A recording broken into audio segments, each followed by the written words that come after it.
Hey, what's up everyone? Chris Newman here with Coldwell Banker. I'm out here in Placitas at my listing. Today we're getting the well pump replaced. Let's take a quick look to see what that looks like. Here we are in front of the property. Man, it really is a nice place. It's so peaceful out here. Check out that view. All right, let's go take a look over here. So we have Rogers out here. Great company, super easy to work with.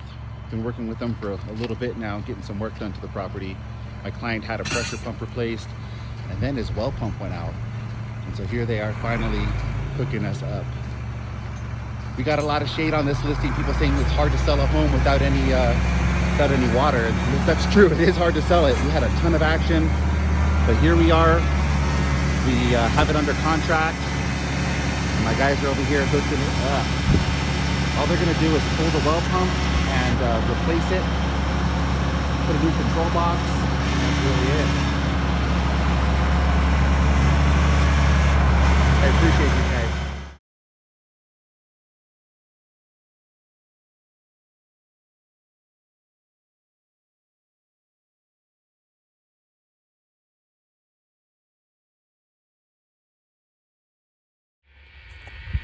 So we've been working on this project for quite a while now. The home's been on the market for about 250 days total.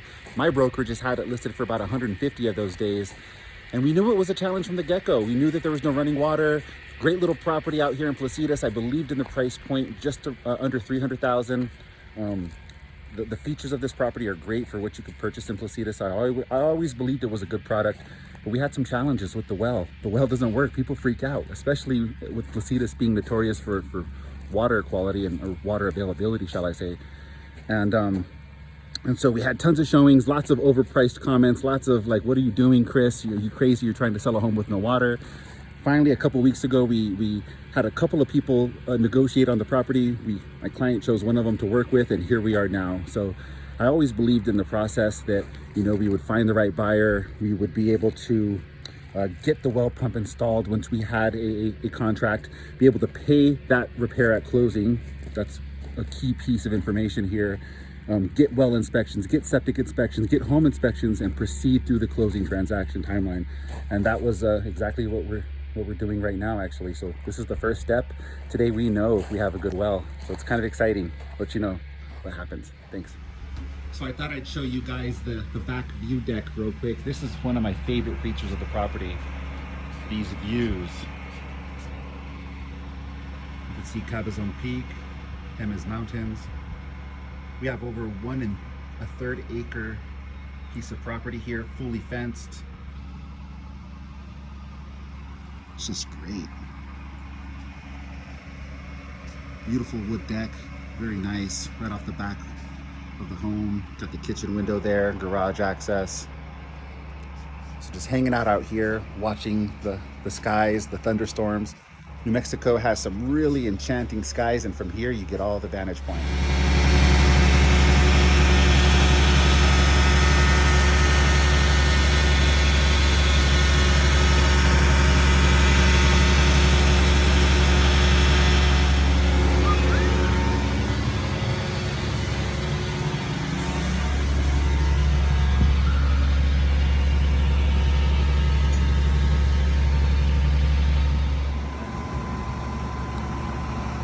Okay, so we pulled all this PVC pipe. Each one is 20 foot.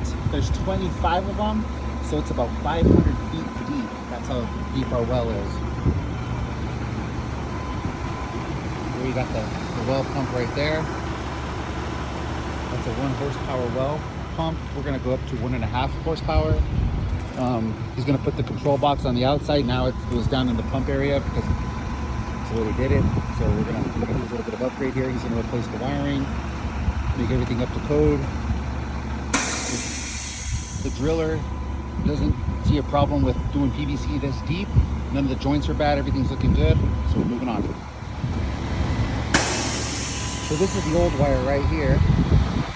Now they're installing the new wiring.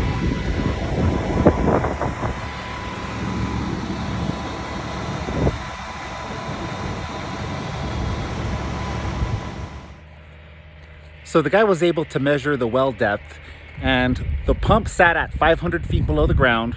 The water level was at 426 feet below the ground. So the water level is well above the pump, and the total well depth was 587 feet. So we're just thankful that we have a good well out here today. That was one of the questions. We just weren't sure. The property has been without water for quite a bit of time, mostly because we just didn't have the well pump replaced. So far, so good. So I just wanted to talk a little bit about the well pump stuff. Normally companies don't take payment at closing. That's not something they want to do. There's a lot of risk there. In this case, I was able to negotiate with the company to accept payment at closing. It took quite a bit of conversations to make that happen. Luckily, they're good folks down there, and they had some empathy for our situation and decided to help us out. So just super grateful that we're able to solve these challenges with negotiations and relationships, and something I just wanted to mention too.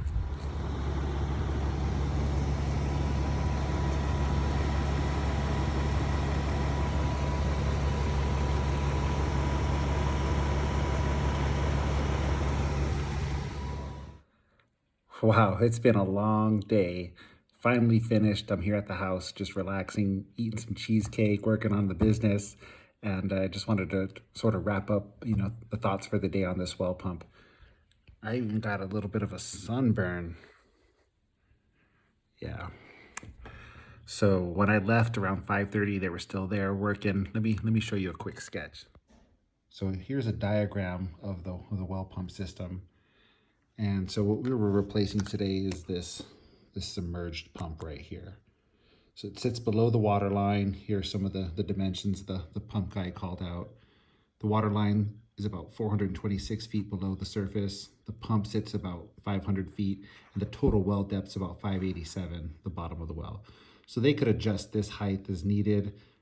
Right now it's just here. All those white segments of a pipe pretty much are what make up this length here. 25 of them. It's a lot of work to have to couple those together, make sure they're not leaking, and then to pull it up when you have to troubleshoot it. Just quite a bit of stuff going on. So the pump takes the water to a storage tank. It's about 1,000 gallons. A pressure system consisting of a pressure pump and pressure tank take the water from the storage tank onto the house. So the pump is rated at about, I think he said 10 gallons a minute. But when they ran it at 10 gallons a minute, this water level drops below the pump inlet, and that's not good for the pump. And so they added some reduction couplings. They tried a couple of them. They tried a 5-1, and then they tried a 3 gallon per minute coupling, and ultimately that resulted in about a 2 to 3 gallon per minute water flow. And so that was enough to not allow this level to drop so much. So they ran it for quite a bit of time, didn't run out of water. That gave them confidence to go ahead and start filling up this 1,000 gallon tank, which by the way was bone dry. So it's gonna take a little bit of time to fill up. And so I didn't get to stick around to check out water coming out of the faucet, but I'll be back there tomorrow to make sure that that everything's going good. We have a well inspection, so that's that. So that's about it. I appreciate you watching this video, allowing me to share my knowledge, the stuff I learned today, share a little bit about my day, a little bit of the background, checking out my cool haircut here. If you need anything, feel free to reach out to me. I'd love to help you out, answer any questions. Thanks again.